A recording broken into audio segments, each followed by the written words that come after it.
welcome to Bally's Bikini Beach Bar, and you're watching Still Crazy After All These Beers, so stay tuned. Still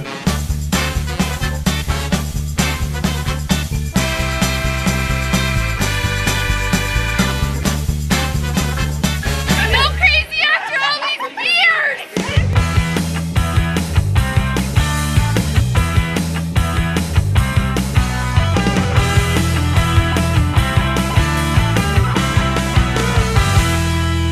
Here is a familiar face. If you're loyal watchers of Still Crazy After All These Beers, this is John France from Lancaster Brewing. John, you're in Atlantic City. How you doing, man? I'm doing great. I'm doing great, Gary. Tell me how the company's going since we saw you back in March. That's right. Since I saw you last, we're experiencing our greatest year. We're just having a fantastic year. We'll equal last year's numbers, which were our best, probably by end of third quarter before we get into fourth.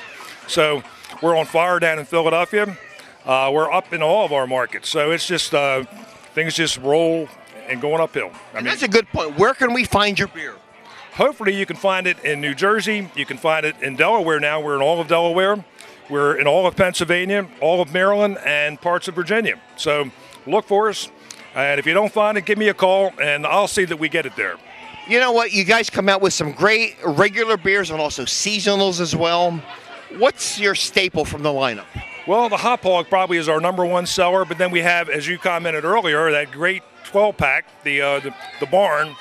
Since we came out with that in right before Christmas, that has just been a huge seller. We have trouble keeping up with. Now we have out. You mentioned our seasonal beers. We have out the Rare Rooster. Been doing real well for us. You had a chance to try it. It's a nice summer beer. That's what it's all about. And one thing I learned about you today is you also like your spirits as well. You like your wines and your spirits, yes? I most certainly did. And you noticed that I like them as well. Yes? As well, yeah. Well, if you like alcohol, you like it in different forms, you know, and it's all good in moderation, right? Moderation, we preach that. Moderation. And we're right now in Atlantic City at a cigar tasting here at Toast to the Coast, which is a phenomenal event. Unfortunately, we got a little gap of rain coming through right now. Well, we deal with it. If you're wet on the inside, you might as well be wet on the outside as well. Absolutely. Yep, and I am wet on the inside. John, I got to tell you, it's always a pleasure seeing you. You're one of my true friends of the industry. You have some great beer out there. Well, you know, I look forward to seeing you, and thank you for all the things that you've said good about us, and I appreciate it. And thanks for joining us today, and we're going to continue to have fun here in Atlantic City. You bet we will. Hey everyone, welcome back to Still Crazy After All These Beers. And you know, one of our favorite companies is Magic Hat. We had Alan Newman, your boss, and a real cool guy on a number of weeks ago, right? Tim Harrell, thanks for joining us. Thank you. We appreciate it, man. Appreciate the support. You know, the one thing I didn't ask Alan, I kind of know the answer to this, is the derivation of the term Magic Hat number 9, which is like the flagship beer. Do you know the story behind that? And can it be released? It'll never be revealed.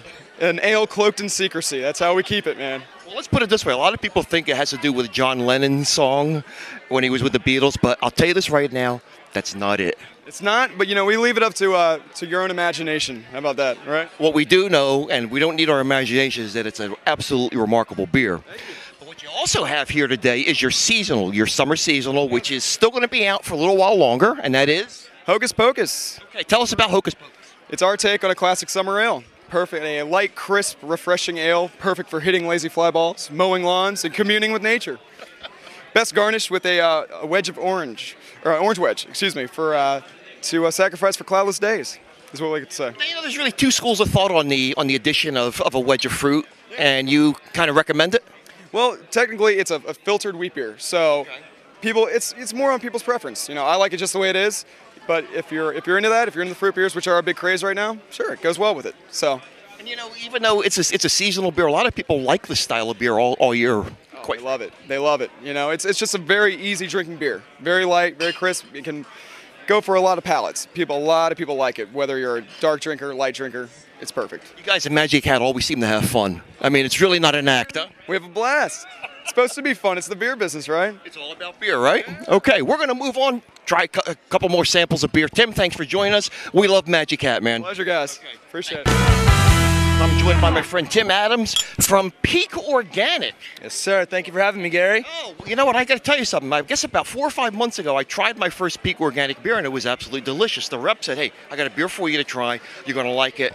I brought a couple bottles home, and I actually fell in love with it. And I realized there are 3 flavors of it, too. There sure are. There sure are. We've got a nut brown ale, which I can start you off with right here. Let's take a look at that because I'm still crazy after all these beers. Actually, I was still crazy before the beers, but this is one I haven't had. So this is the Nut Brown Ale. Yes, it is. Tell us a little bit about that as I sample. This is an exceptionally smooth nut brown ale. It's got a wonderful finish with hints of chocolate and nuts. Those are due to our combination of Munich and chocolate malts. I'll tell you what, I think if I were maybe grilling a dish, having a little beef dish, this might be a nice pairing. Oh yeah, you take that nut brown ale, pour it in a wine glass, you're in heaven. And there's a subtle little hop finish coming through, so it's not overpowering. I mean, it's a really nicely balanced beer. Thank you very much. What's the alcohol content on it? 5%. Session beer, can we say? Session beer. If you love a nut brown, and I do. It's a great one. How about one more sip? What do you think? All right, please do it. That is a home run. I really like this. We're going to put this down, and we're going to move on to flavor number 2, and tell us what that one is, Tim. This is our amber ale. Got you right here. Now, color-wise, not a great difference, right? Nope, not a huge difference, but you'll notice a pretty significant difference in taste. Okay. This is a fabulous amber ale. It's very unique, very lively. It's got a great malty backbone to it. Primarily crystal malt is used, giving it a wonderful kind of toasted, roasty finish to it. Yeah. Some great organic Hallertauer hops grown in New Zealand, actually, used in that beer. What makes a beer organic? It has to be This is certified organic? This is certified organic beer, which means that the ingredients are grown organically without the use of fertilizers or pesticides. Is it costly to get certified?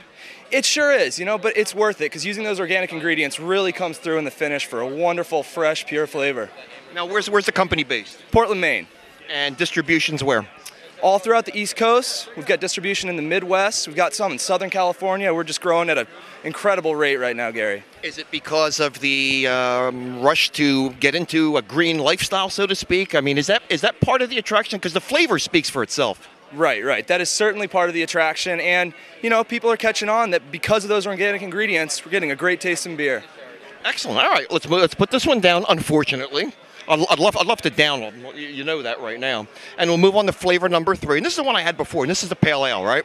Sure is. Okay, and when we talk about a pale ale, we can talk about a pretty good hop bite to it, yes? Absolutely. This beer is a wonderful hop bite. You get the Cascade hops up front, give you a nice little punch. And then actually we use an abundance of caramel malt, which pulls you through for a wonderful, long, smooth finish, which oftentimes you don't find in American-style pale ales. Frequently they're very dry, kind of leave you hanging, but this is sort of a combo between a West Coast style pale ale and a British style. Now, give it a shot. When you say West Coast, what's that mean? Hoppy. Big, Cascade hops, very floral, citrusy, fruity aroma. Again, not way over the top. And I got to tell you, just my own preference, and God knows there's 100 different preferences out there. I like a beer with balance. When I drink a beer that is so hopped up that you can't taste anything else, that doesn't really suit me. Now, again, if there's one best beer in the world, there's no reason to make any other. It's nice to have a variety, but this is a style that I could really enjoy. Thank you very much. All our beers are very well balanced, great session ales. You said it, Gary. Okay. And the website? There is a website, right? www.peakbrewing.com. I urge you to take a look at these beers because, again, the organics is nice, but the flavor backs it up. Tim, thanks for joining us today on Still Crazy After All These Beers. Thanks a lot, Gary. It's great to be here. All right, and we will see you again next week. Take care. Don't forget to check out our all-new allthesebeers.com to see our episodes in full screen, check out past episodes, and hit links to our social profiles.